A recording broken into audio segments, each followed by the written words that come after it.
वज़ू में मैंने इससे पहले आप लोगों को क्या कहते हैं तिब में अल्लाह के नबी सल्लल्लाहु अलैहि वसल्लम जो है, जब तक के हुब्बे नबी ना होगा तब तक के तिब्बे नबी फ़ायदा नहीं देगा, है ना। तो ये सारी चीज़ें हुई थी। फिर उसके बाद वज़ू का स्टार्ट हुआ था। तो अब हम इंशाल्लाह वज़ू में कुल्ली करने से, हाथ धुलने से लेकर शरई जो है वज़ू में हम हाथ धुलते हैं स्टार्टिंग में, फिर कुल्ली करते हैं। तो कुल्ली करने के क्या क्या फ़ायदे हैं वज़ू में। एड्स की इब्तदाई अलामात में मुंह जो है पकना भी शामिल है। अल्लाहुम्मा हफ़िज़ना मिनल हम्दुलिल्लाहिल्लज़ी आफ़ानी मिम्मा बतला कबी व फ़ज़्ज़लनी अला कसीरम मिम्मन ख़लक़ तफ़ज़ीला। एड्स की बीमारी की जो शुरू अलामतें हैं उसमें मुंह क्या होता है, पकने लगता है ना। और ये बीमारी कैसी लगने वाली बीमारी है ना। अल्लाह ताला सब की हिफाजत फरमाए। तो मुंह के किनारों का फटना, होठों और मुंह की जो है दाद कुबा जो है, समझ रहे, मुंह में फफूंद की बीमारियां, छाले वगैरह। तो अलगर्ज कुल्ली जो है, जो बंदा कुल्ली करता है अच्छे से गरगरे के साथ, तो एक ऐसा अमल है जिससे इंसान ऐसे इमराज से बच जाता है, ऐसी बीमारियों से बच जाता है जिस मर्ज में इंसान ना दीन का रहता है ना दुनिया का, समझ रहे। मजीद ये कि कुल्ली के साथ गरगरा है, मैंने कहा ना गरगरे के साथ। मैंने इससे पहले भी आप लोगों को बताया, जब इंसान गरगरा करता है ना तो बलगम वगैरह जो होता है ना वो भी बाहर आता है। और ये गला के टॉन्सल वगैरह से भी अल्लाह हिफाजत फरमाते हैं। तो जिससे नमाजी जो है वो टॉन्सल और गले की बेशुमार बीमारियों से क्या होता है, बच जाता है। यहाँ तक कि गले में बार बार पानी पहुँचाना आदमी को गले के कैंसर से भी बचाता है, अल्हम्दुलिल्लाह। तो कुल्ली करने के कितने फ़ायदे हैं। अब हम वज़ू कैसे करते, कितने फास्ट करते हैं, आराम से इत्मीनान से अच्छे से वज़ू बनाए। बल्कि अल्लाह के नबी ने तो वज़ू हर नमाज के वक्त बनाया। सुबह सो के उठे तब भी वज़ू बनाए। जैसे हम फजर पढ़ते हैं तो वज़ू तो बनाते ही, तहज्जुद पढ़ते तो वज़ू बनाते ही हैं। फिर थोड़ा इशराक पढ़ के थोड़ा आराम करते हैं, तो जब उठते हैं तो फिर वज़ू बनाना है। हमने जब भी वॉशरूम से निकलते हैं हमने वज़ू बनाना है ना। जो बावज़ू रहता है हमेशा, तो शैतानियत जो है असरात वगैरह से भी उसकी हिफाजत होती है, वसवसों से अल्लाह उसे बचाते हैं। तो इंशाल्लाह हम कोशिश यही हो, भले गैस वगैरह से वज़ू टूट जाए, लेकिन जब भी हम बैतुल खला जाएं और वहाँ से फारिग हो तो हमारी कोशिश क्या, हम वज़ू बनाकर ही निकलें। तो वज़ू के बड़े फ़ायदे हैं। तो सबसे पहला फ़ायदा क्या है कि बंदे को अल्लाह का कुर्ब इंशाल्लाह मिलेगा, है ना। शैतानियत दूर रहेगी तो इंशाल्लाह अल्लाह की कुर्ब मिलेगा ना। दूसरा ये है कि वज़ू में नाक में जब हम पानी डालते हैं उसके साइंटिफिक फ़ायदे क्या है। देखो, नाक सांस लेने का वाहिद रास्ता है ना। और जिस हवा में सांस लेते हैं उसके अंदर बेशुमार इमराज फलने फूलते रहते हैं। कीटाणु हवाओं में कितने होते हैं, है ना। और अब तो पॉल्यूशन वगैरह कितनी है, तो और हवाओं में कीटाणु वगैरह, गंदगी जगह जगह पर। नाक के रास्ते इंसानी जो जिस्म में बासानी जो है वो गुजर जाते हैं जराशीम। अब अगर यही जराशीम, धूल गुबार जो हर वक्त हमारी नाक में सांस के जरिए पहुंचती रहती है, तो सुबह से शाम तक पहुंचती ही रहे, तो जिल्द में खतरनाक बीमारी के फैलने के खतरात बढ़ जाते हैं ना। यहाँ तक कि हमेशा का नज़ला, ज़ुकाम, नाक के ज़ख्म की बीमारियों के जो है वो बेश के लिए जो है वो नाक बहुत मुफीद और मुजर्रब है। इस तरह से नाक में पानी डालकर नाक साफ़ करना। तो जब नाक में पानी डालते हैं और नाक छोटी उंगली से साफ़ करते हैं तो क्या होता है, जो जराशीम है, जो धूल मिट्टी जो हम जब सांस लेते हैं तो वो नाक जो होती है ना अंदर जम जाती है, सूखी सूखी, वो उसकी शक्ल में, गंदगी की शक्ल में जम जाती है। तो जब हम साफ़ करते हैं तो वो भी क्या हो जाती है, साफ़ हो जाती है। तो जब दिन में हम कम से कम 5 मरतबा वज़ू करेंगे तो क्या होगा, हमारी नाक में से जराशीम साफ़ हो जाएंगे ना। अब हम वज़ू की बरकत से नाक दिन में 5 बार साफ़ करते हैं, इसलिए मुमकिन ही नहीं कि किसी किस्म की कोई जराशीम नाक में परवरिश पा सके, पल सके, समझ रहे। इसके अलावा वज़ू में जब हम चेहरा धोते हैं तो चेहरे के एलर्जी जिसको होती है, उसकी बीमारी जो मरीज़ होते हैं, अगर चेहरे को वज़ू के वक्त अच्छी तरह धोए तो एलर्जी के नुकसानात कम हो जाते हैं। एलर्जी के नुकसानात कम हो जाते हैं। क्यों? क्योंकि चेहरे पे धूल मिट्टी बार बार पड़ती है तो एलर्जी भी बिज़निल्लाह होती है ना, समझ रहे। तो जब बार बार वो चेहरे को इंसान धुलता है तो धूल मिट्टी वगैरह उसके चेहरे से निकल जाती है। बार बार चेहरा साफ़ होता है 5 टाइम, जिसकी वजह से क्या होता है, फिर इंशाल्लाह उसके चेहरे पे एलर्जी वगैरह नहीं होती है। इसके अलावा वज़ू में भवों में पानी जो रुकता है, हम बोलते हैं ना भवों को भी अच्छे से हम धुलें, उसमें भी पानी पहुंचना चाहिए। जो एब्रो, उसको भवों को एब्रो को भवें कहते हैं। तो वुजू करने के बाद जो भवें हैं पानी से तर हो जाती है ना, जब भीग जाती है, तो मेडिकल के उसूल के मुताबिक अगर भवों में नमी रहती है, नमी यानी हल्का गीलापन रहता है, तो आंखों की एक ऐसी खतरनाक मर्ज से इंसान बच जाता है जिसमें आंख के अंदर रुतूबत जुजाजिया कम या खत्म हो जाती है। देखो ना, बाज लोगों के हमने सुना होगा आंख का पानी सूख गया है, आंख के अंदर की जो रुतूबत है, जो गीलापन है वो सूख गया है, तो डॉक्टर से फिर इलाज चलता है, उसको आंख में ड्रॉप देता है डालने के लिए। समझ रहे हैं, आंखों की बीमारी है ये भी, अल्लाह ताला हम सबकी हिफाजत फरमाए। तो कहा कि जब हम वुजू करते हैं तो ये जो हमारी भवें गीली होती है ना, जिसकी वजह से हमारी आंख के अंदर जो रुतूबत है यानी जो गीलापन होता है, पानी जो होता है, फिर वो सूखता नहीं है। समझ रहे, और मरीज आहिस्ता आहिस्ता बसारत से महरूम हो जाता है अगर इस तरह होता है। तो किसी की आंख का पानी खत्म होने लगे तो इंसान की रोशनी जाने लगती है। अल्लाह ताला हम सब की हिफाजत फरमाए। तो वजू में आंख का धोना, जब हम चेहरा धुलते तो आंख में भी पानी जाता है ना, आंख भी पूरा अच्छे से इस तरह से आंख को उंगली से हम समेटते हैं, धुलते हैं, है ना। तो पानी एक ऐसा तिरयाक किसको कहते हैं जानते हो? जहर को खत्म करने वाला जो दवा होती है उसे तिरयाक कहते हैं। समझ रहे, तो पानी एक ऐसा तिरयाक है जिससे आंखों की हर बीमारी खत्म हो जाती है। गर्द गुबार जहाँ चेहरे और नाक को, धूल मिट्टी चेहरे और नाक को मुतासिर करते हैं ना, इसी तरह आंख को भी बहुत ज्यादा मुतासिर करती है धूल मिट्टी। आशोबे चश्म की वजह क्या होती है? गर्द गुबारी तो होती है, जो बोलते हैं ना आंख आ गई, आंख आ गई बोलते हैं ना, आंख आई है, वो आशोबे चश्म, आंखों में से बार बार पानी का बहना। तो ये सब जो है ना धूल मिट्टी की एलर्जी होती है वो भी इज़्निल्लाह। अगर आंख को धोते रहेंगे तो आंख बेशुमार बीमारियों से क्या होती है, बच जाती है। समझ गए चेहरा धुलने से क्या क्या फायदे हैं? आंखों के, चेहरे के, गाल के, इसी अलावा नाक वगैरह पे भी जो है इंसान को एलर्जी वगैरह नहीं होती है। और वजू की हिकमतों में एक हिकमत ये भी है, देखो बहुत अच्छी बात है। किबला इंजीनियर नक्शबंदी मुज्जलहू आलिया मवाइज में लिखते हैं कि नबी पाक सल्लल्लाहु अलैहि वसल्लम जब सुबह उठते तो वजू क्या करते थे। आज साइंसी दुनिया क्या कहती है? आंख में मोतियाबिंद हो जाता है ना, मोतियाबिंद, तो उसका बुनियादी इलाज क्या है कि इंसान सुबह सुबह आंख के अंदर पानी के छींटे मारे। सुबह सुबह उठे तो आंख पे पानी के, और सुबह सुबह कब उठेगा? जब फजर पढ़ने उठेगा तब तो उठेगा ना। और जो फजर में ना उठे और ऐसे उठे 8 बजे, 10 बजे, 12 बजे, तो सुबह हुई। तो अल्लाह के नबी सुबह सुबह आंखों में पानी के छींटे, जो मुंह चेहरा धुलते तो वुजू करते थे, तो हम जब आंखों में पानी के छींटे मारते हैं तो मोतियाबिंद का ये इलाज है। इससे मोतियाबिंद जो होता है ना, उससे इंसान बच जाता है। समझ रहे?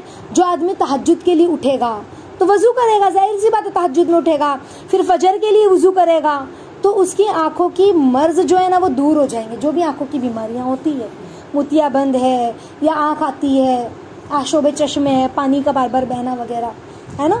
अलगर्ज मुख्तसर ये कि चेहरे का धोना जहाँ दूसरे आज़ा को फायदा देता है, वहाँ पलकों के गिरने के मर्ज को भी ख़त्म करता है। बाज़ लोगों की पलकें भी झड़ती है, बीमारी होती है ये, चाहे पलकें झड़ रही है बहुत, तो कहा कि पलकों के गिरने की मर्ज को भी, बीमारी को भी ख़त्म करता है। आँख के जो पपोटे हैं ना, पपोटे किसे कहते हैं? जो ऊपर का जो ढक्कन है हमारा आँख का, जो बंद चालू होता है, उसे क्या कहते हैं? पपोटे। जो बंद ऊपर नीचे होता है ना, ये वाइपर हमारा आँख का, इसे पपोटे कहते हैं। तो जो आँख को पपोटे के ऊपर किसी की देखो सूजन रहती है, तो कहा कि वो भी ख़त्म हो जाती है। कितनी सारे फ़ायदे हैं वुज़ू के। तो हमें इत्मीनान से अच्छे से बिस्मिल्लाह बोल के वुज़ू करना है, दुनिया का फ़ायदा हासिल करने के लिए खाली नहीं, बल्कि अल्लाह को राज़ी करने के लिए, है ना। और वज़ू में फिर क्या होता है? पूरा चेहरा धोने के बाद हम क्या धोते हैं? हाथ धोते हैं ना। क्या धोते हैं? हाथ धोते हैं। तो कोहनियों पर 3 किस्म की बड़ी रगें होती है, वेंस जिसको कहते हैं, नसें, जिनका ताल्लुक बिलवास्ता दिल, दिमाग और जिगर से। डायरेक्ट उसका ताल्लुक किससे होता है? दिल, दिमाग और जिगर से। देखो ना, हाथ की नस कट जाती तो खून कितनी तेज निकलता है, अगर ना रोका जाए तो इंसान मर जाएगा ना। तो उसका ताल्लुक किससे होता है? दिल, दिमाग और जिगर से होता है।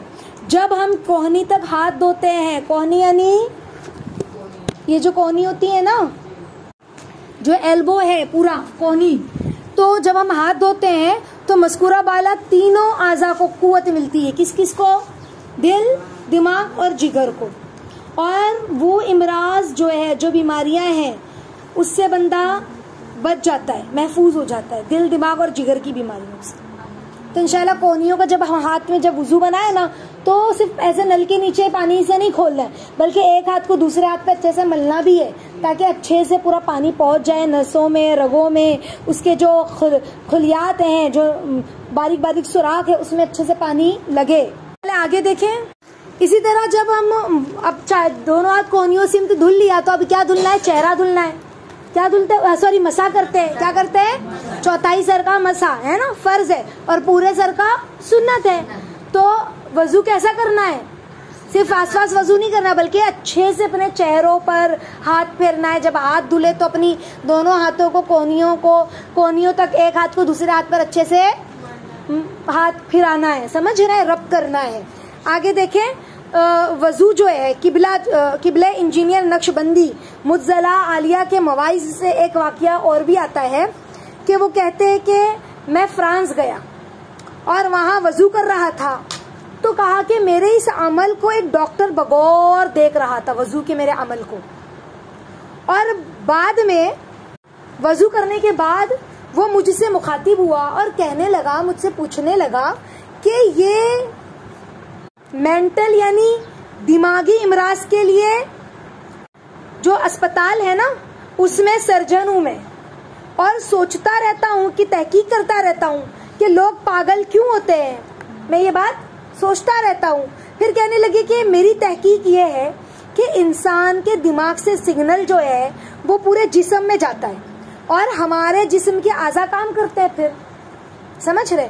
और हमारा दिमाग हर वक्त जो है फ्लूइड के अंदर जो है वो फ्लोट कर रहा है, इसलिए हम भागते रहते, यानी हमारे दिमाग में जो है वो खून वगैरह चलता है, और उसके अंदर सारी नसें वगैरह जो अल्लाह रब्बुल इज़्ज़त ने दिमाग के अंदर सोच वगैरह रखी है, वो चल रहा है।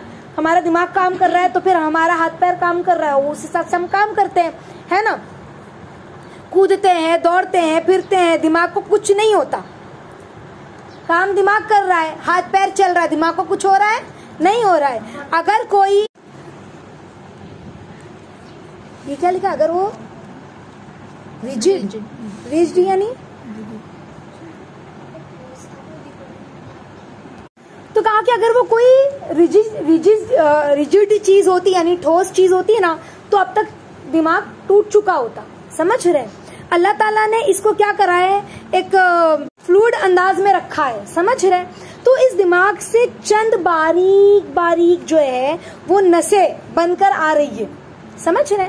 वहां से दिमाग से बारीक बारीक नसें हमारे जिस्म में आ रही है, कनेक्ट है, और वो रगे हमारे गर्दन की जो पुश्त है ना, पीछे का जो हिस्सा है गर्दन का, उससे पूरे जिस्म को जाती है। देखो ना, अक्सर हम लोग सुनते हैं कि इसके दिमाग में चोट लगी है इसलिए मर गया, इसके सर में पीछे की तरफ चोट लगी है, इसके लिए क्या हुआ, इंसान मर गया या कोमा में चला गया, गिर जाता है तो पीछे चोट लगी, छोटे दिमाग पर चोट लगती है, देखो पीछे मत मारो, पीछे छोटा दिमाग होता है, हम सुनते हैं ना, तो वो रगे जिस्म में जाती छोटे दिमाग से, समझ रहे हैं आप।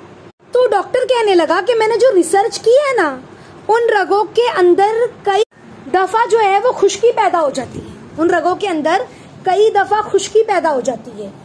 खुश्की यानी सूखापन जिसको कहते हैं ना, खुश्क हो जाना नसें। तो कहा कि इंसान के जिस्म पर फिर उसका असर होता है, जब नसें खुश्क होने लगेगी, नस सूखने लगेगी, तो जिस्म पर असर होगा ना। तो कई दफा ऐसा भी होता है कि इंसान का दिमाग काम करना छोड़ देता है कि नसें सूख रही है, तो इंसान पागल हो गया, काम नहीं कर रहा है, समझ रहे हैं। इसलिए डॉक्टर ने सोचा कि इस जगह, यानी जो पीछे की जो जगह है हमारी गर्दन की जो पीछे की जो गर्दन है हमारे सर के नीचे, तो कहा उस जगह पर मसे वाली जगह को जो है दिन में 2-4 बार जरूर हमको गीला करना चाहिए। तो कहा कि अभी मैंने आपको देखा कि गर्दन के पीछे तरफ भी आपने कुछ किया, इस तरह से पानी हाथ लगा के पानी से आपने पीछे फेरा, तो आप लोग फिर कैसे पागल हो सकते हैं। फिर तो मुसलमान देखो अक्सर जो वुजू करने वाला मुसलमान होता है वो अक्सर मुसलमानों की पागलपन में तादाद कम है, ज्यादातर गैर मुस्लिम पागल होते हैं, और वो मुसलमान पागल होता है जो वजू नहीं करता। तो कहा कि अक्सर जो है तुम लोग फिर कैसे पागल हो सकते हो, पागल हो ही नहीं सकते। इस तरह वो डॉक्टर कहने लगा, समझ रहे, इस तरह मसा से जो है लू लगती है ना, गर्मी में जो लू लगती है, तो गर्दन तोड़ बुखार जिसको कहते हैं, उसका भी खात्मा इंसान ये मसा करने से, बार बार रगे गीली होती है 5 टाइम, तो उससे वो लू भी नहीं लगती इंसान को। तो कितना फायदा है मसा का, समझ रहे। इसी तरह वजू में पाँव जब इंसान धोता है, मसा हो गया। अब वजू में जब पैर धुलता है तो कहा कि एक सर्जन का शुगर के मरीज का कहना है कि आप जिस तरह अपने चेहरे की हिफाजत करते इस तरह अपने पैर की भी हिफाजत करें।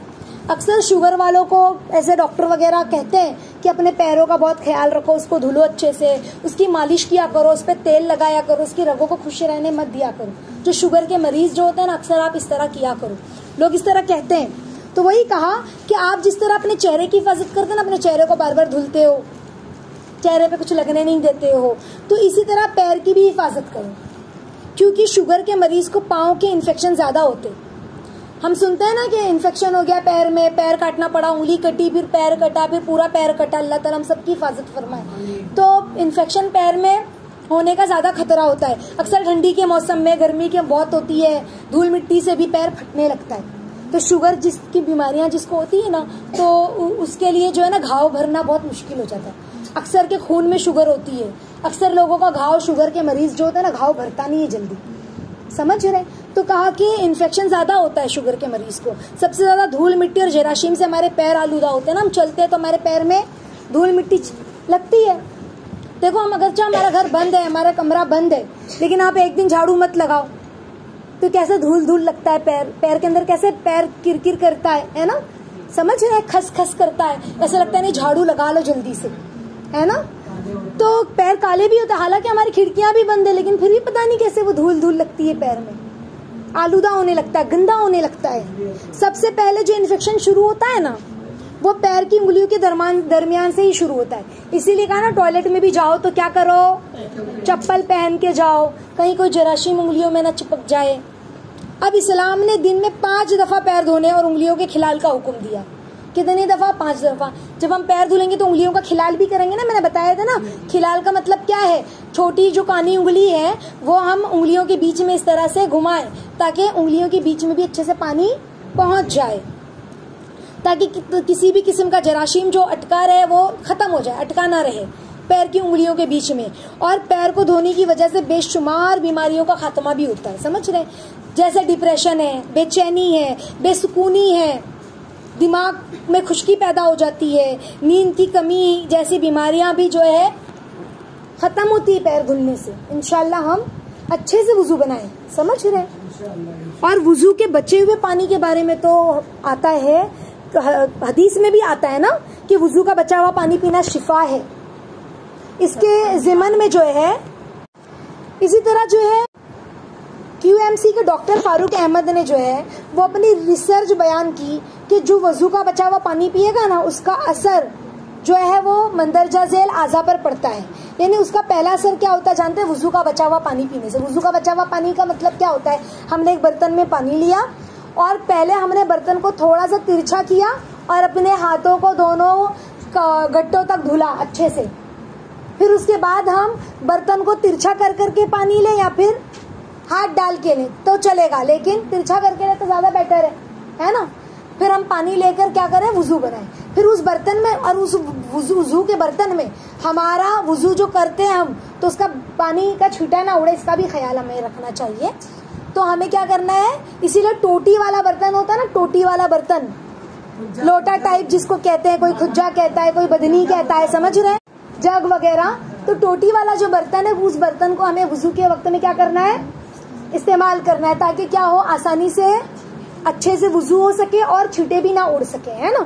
तो फिर वो जो वुजू करने के बाद लोटे में जो पानी बचा है, उस पानी को खड़े होकर पीना है, बचे हुए पानी को खड़े होकर। और कहा उस पानी को खड़े होकर पीने से वाकई में लोगों ने अपना तजर्बा बताया ऐसा कि बहुत फायदा है। पेशाब की, देखो ना इसका पहला असर क्या होता है, मतलब मसाने पर पड़ता है। देखो अक्सर लोगों को किसी का पेशाब रुक जाता है, अल्लाह ताला से हिफाजत फरमाए, किसी को पेशाब की कतरे टपकने लगते हैं, तो मसाना क्या होता है, जहाँ पेशाब होता है ना, जहाँ से होके जाता है, जहाँ से, तो वो कमजोर हो जाते हैं लोगों की जगह। तो कहा कि खूब खुलकर पेशाब आती है उस इंसान को और पेशाब की रुकावट कम हो जाती है। समझ रहे, वजू का बचा हुआ पानी पीने से। दूसरी बात क्या है, नाजायज शहवत खत्म करने के लिए ये बहुत ज्यादा आजमाया हुआ नुस्खा है। बच्चों के अंदर, अक्सर जवान बच्चों के अंदर, जवान के अब तो बूढ़े भी होने लगे, तो उनके अंदर ख्वाहिशात है ना, नफसानी ख्वाहिशात, शहवतें बढ़ने लगी है। अल्लाह ताला हम सबकी हिफाजत फरमाए। तो वो शहवतें नाजायज जो अल्लाह ने मना किया और हराम तरीके से, तो वो सब खत्म होने लगती है। समझ रहे। फिर क्या कहा कि किसी किसी को है ना पेशाब की कतरे जो है वो पेशाब के बाद भी टपकते रहते हैं, तो इससे भी अल्लाह ताला उसकी हिफाजत फरमाते, शिफा देते। पेशाब की कतरे, बहुत सारे लोग बोलते हैं आपा मुझे पेशाब का कतरा बहुत टपक रहा है, तो अल्लाह ताला इससे शिफा देते हैं। समझ रहे। इसके अलावा जिगर जो मैदा और मसाने की गर्मी है उसकी खुश्की को दूर करता है। देखो अल्लाह के नबी सल्लल्लाहु अलैहि वसल्लम ने फरमाया है मैदा तमाम बीमारियों की जड़ है। क्या फरमाया, मैदा तमाम बीमारियों की जड़ है। तो ये जो मैदा है ना, मैदा ये सही होगा तो सब सही होगा। अल्लाह के नबी ने फरमाया ये सही तो सब सही। समझ रहे। और देखो अगर हम अक्सर हकीम के पास भी जाते हैं तो हकीम हमसे पूछते हैं, क्या पूछते हैं, सबसे पहला सवाल, बराबर टॉयलेट होती है, कितने बार होती है, बराबर होता है, ये होता है, गैस की शिकायत नहीं है। तो वो पहले जो हमको दवा देते हैं ना, मेन वो इसी चीज की देते हैं, क्योंकि ये सही होगा तो तुम्हारी सारी बीमारियां फिर काबू में आएगी। तो ये जो मैदे का मसला होता है ना, हजमे का, तो आप अगर वुजू का पानी खड़े होकर पियोगे तो इंशाल्लाह अल्लाह ताला चाहेंगे इंशाल्लाह तो ये भी मसला हल करेंगे। समझ में आई बात। तो ये हुआ हमारा वुजू मुकम्मल। इंशाल्लाह जिंदगी रही, अगले हफ्ते आप लोगों